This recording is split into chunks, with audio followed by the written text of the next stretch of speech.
what are the main challenges that teams have faced with a sidecar-based service mesh? There are quite a few, but the number one that pops to my head is just debugging it, man. It's such a pain. Anytime there's an issue with your Istio proxies or your Envoy proxies, it's really tough to figure out what went wrong where. Every time I'd have to help working on one of my own environments or one of the customers' environments, just trying to figure out what's going on, it's quite a challenge, which is why a lot of customers kind of shy away from using it at all, just because of that complexity.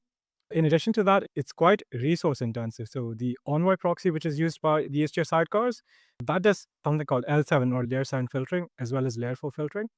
Specifically, the L7 part, it's quite resource intensive. It's got a lot of complex lines of code that it deals with.